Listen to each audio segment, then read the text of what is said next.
Halo semuanya, pada video kali ini gue akan membagikan skema box NTX BRX 115 yang terinspirasi dari skema box direct vented atau bass reflect yang umum digunakan. Skema ini dikhususkan untuk transducer speaker RCF dengan tipe L15P400 revisi B yang terakhir update pada 8 Maret tahun 2022. Jadi skema ini hanya direkomendasikan untuk transducer speaker yang original aja, karena nggak menutup kemungkinan kalau di pasaran Indonesia itu banyak versi grade atau versi KW-nya. Tanpa berlama-lama, sekarang kita ulas aja spesifikasi teknis dan TS parameternya.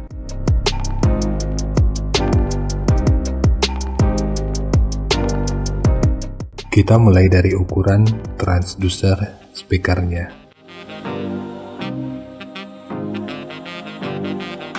Untuk diameter lubang pada box, ini ukurannya 351 mm dan pada penerapannya nanti bisa digenapkan di 352 mm. Ukuran magnetnya 220 mm. Ukuran total dari magnet hingga gasket 143 mm, ketebalan gasket 16 mm, ukuran terluarnya 393 mm. Dan mungkin masih ada istilah yang salah dari cara penyebutannya. Di waktu berikutnya akan terus gua coba untuk perbaiki. Dan sekilas di awal kita udah mengetahui kalau respon frekuensi pada speaker ini diklaim mulai dari 30 sampai 1500 Hz. Tapi dari grafik ini, sepertinya akan cukup jauh jika ditargetkan pada frekuensi infrabass atau menggunakan titik potong di bawah 30 Hz. Kalau bisa sih tentu akan bisa-bisa aja. Namun mungkin akan banyak energi yang terbuang sia-sia. Karena faktor impedansi pada area ini terlihat sangat tinggi. Sekarang kita beralih ke spesifikasi teknis dan TS parameternya. Kita intip beberapa poin utama dari spesifikasi teknisnya. Untuk nominal diameter, ini ukurannya 381 mm atau 15 inci. Impedansinya 8 ohm, program power 1600 watt, power handlingnya 800 watt. Jadi pada bagian ini yang ditonjolkan itu adalah program power dan bukan power handlingnya.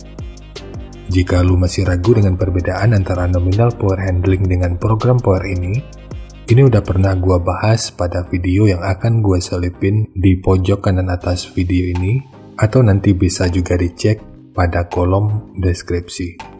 Kemudian untuk sensitivitasnya 97 dB, rentang frekuensi mulai dari 30 sampai 1500 Hz. Kemudian minimum impedansinya 6,3 ohm. Jadi di sini udah disertakan minimum impedansinya. Nanti akan kita uji sampai di frekuensi berapa idealnya. Namun yang pasti, dengan minimum impedansi seperti ini, sebaiknya persiapkan amplifier yang mampu hingga 6 ohm untuk mendapatkan respon frekuensi yang lebih optimal. Kemudian untuk ukuran voice coil-nya ini 102 mm atau 4 inci. Untuk rincian parameter teknis lainnya bisa dicek sendiri. Sekarang kita beralih ke spesifikasi utama yaitu TS parameternya. Untuk Fs ini 36 Hz, DCR 4,8 ohm, QMS 7,5, Cache 0,27, GTS 0,25, BL 24,8 Tesla meter, MMS 150 gram, Fast 160 liter, SD 0,09 meter persegi, XMAX 8 mm, induktansi voice coil-nya 1,2 mH, efisiensi 2,6%. Untuk jenis box speaker, jika kita mengambil patokan pada referensi ABP, ini tentu lebih direkomendasikan untuk digunakan pada box dengan lubang angin. Karena untuk ABP-nya, ini sekitar 133,3. Cara mengetahui EBP ini juga udah pernah dibahas pada video yang akan gue selipin di pojokan atas video ini, atau nanti bisa juga dicek pada kolom deskripsi. Sekarang kita masuk aja ke rincian semuanya.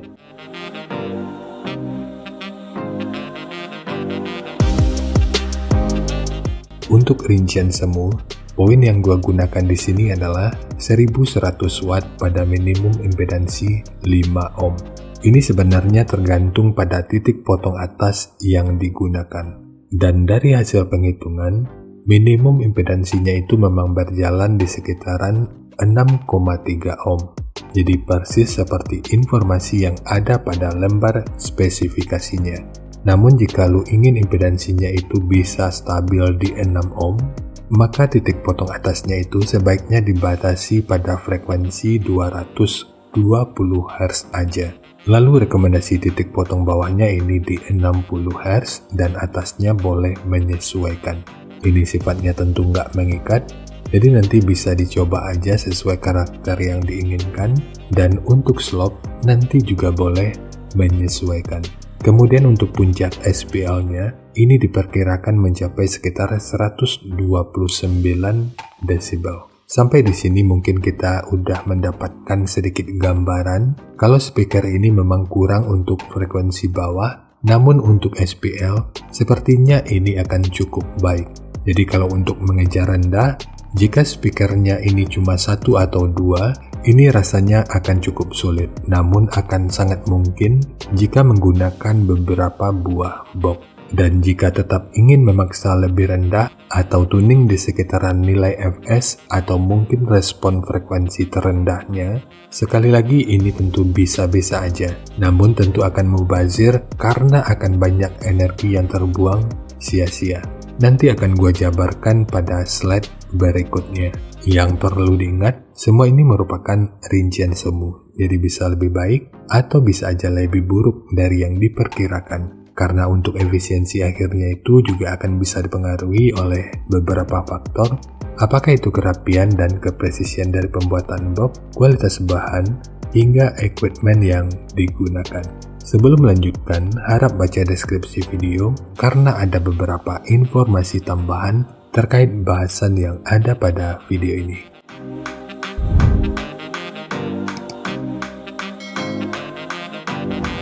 Dan berikut referensi yang gua gunakan dalam mendesain skema box speakernya.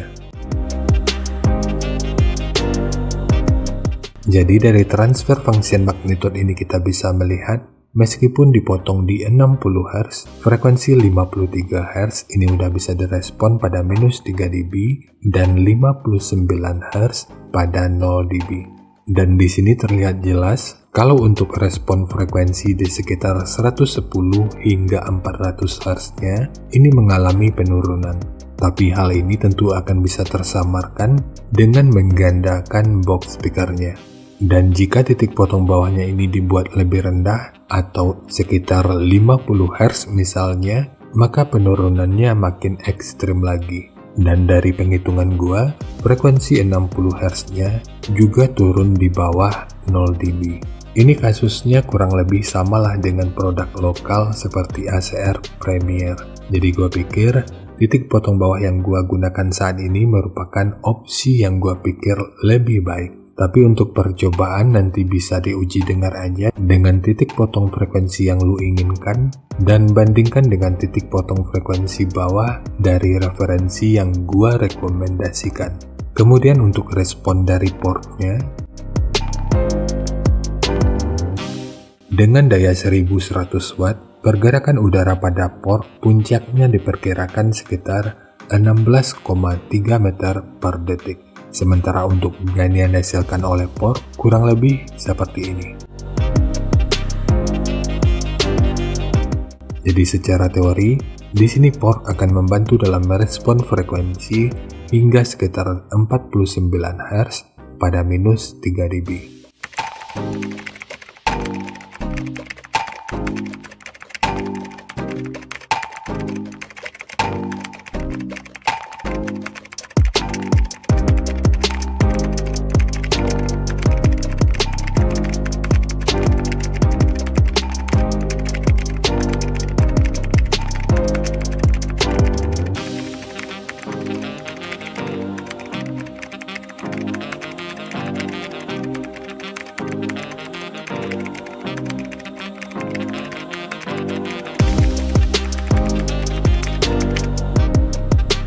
Sekarang langsung kita bahas aja skemanya. Untuk multiplex, ini menggunakan multiplex dengan ketebalan 18 mili. Kita mulai dari tinggi, jadi tinggi box ini adalah 600 mili, panjang ke belakang 600 mili, kemudian lebarnya 450 mili. Yang perlu diingat, ketiga poin ini merupakan ukuran terluarnya. Sekarang kita beralih ke ukuran internalnya. Untuk port, tinggi portnya adalah 140 mili. Sementara untuk sekat yang ini, yang kalau kita ukur dari sudut ini sampai ke sudut ini ukurannya 375 mili. Kemudian untuk triplek dari dudukan speaker ini menggunakan dua lapis, satu sebagai dudukan utama dari transdusernya dan satu lagi sebagai penguat dari dinding luarnya. Bagian dinding luar ini tentu juga sangat penting, jadi jangan di skip. Sebab peranan dinding luar ini akan cukup berfungsi dalam memperkuat serta meredam hentakan dari output suaranya. Kemudian ukuran dari sudut ini sampai ke sudut ini ukurannya 506 mili. Lalu di sini ditambahkan penguat berupa sekat dengan bentukan seperti ini. Untuk ukurannya 200 mili dengan ketebalan 36 mili. Biar lu nggak ragu, 36 mili ini merupakan hasil penggandaan dari dua potong multiplex 18 mili. Jadi sekat ini bertujuan untuk meredam getaran dan bocoran suara ke bagian belakang box speakernya. Lalu di sudut ini dan ini ditambahkan segitiga yang bertujuan untuk meminimalisir kebocoran dan meningkatkan aerodinamika, sehingga proses resonansinya itu bisa berfungsi dengan lebih optimal. Sementara untuk handle, ini hanya untuk estetika dari penyajian videonya aja. Namun jika lu ingin menggunakan handle triplek seperti ini, akan lebih baik jika sudut luar dan dalamnya dibentuk seperti ini. Ini bertujuan untuk aerodinamika, jadi nanti tinggal lu custom aja sesuai kebutuhannya.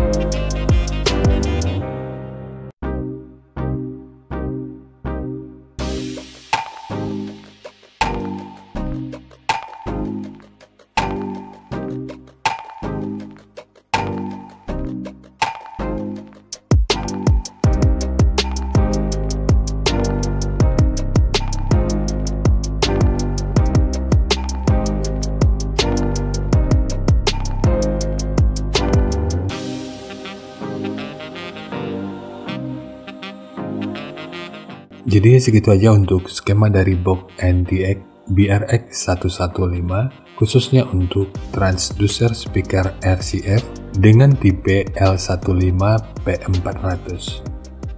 Jika nanti lu punya link review dan video check soundnya, silahkan bagikan aja pada kolom komentar agar bisa dijadikan referensi juga buat teman-teman yang lainnya.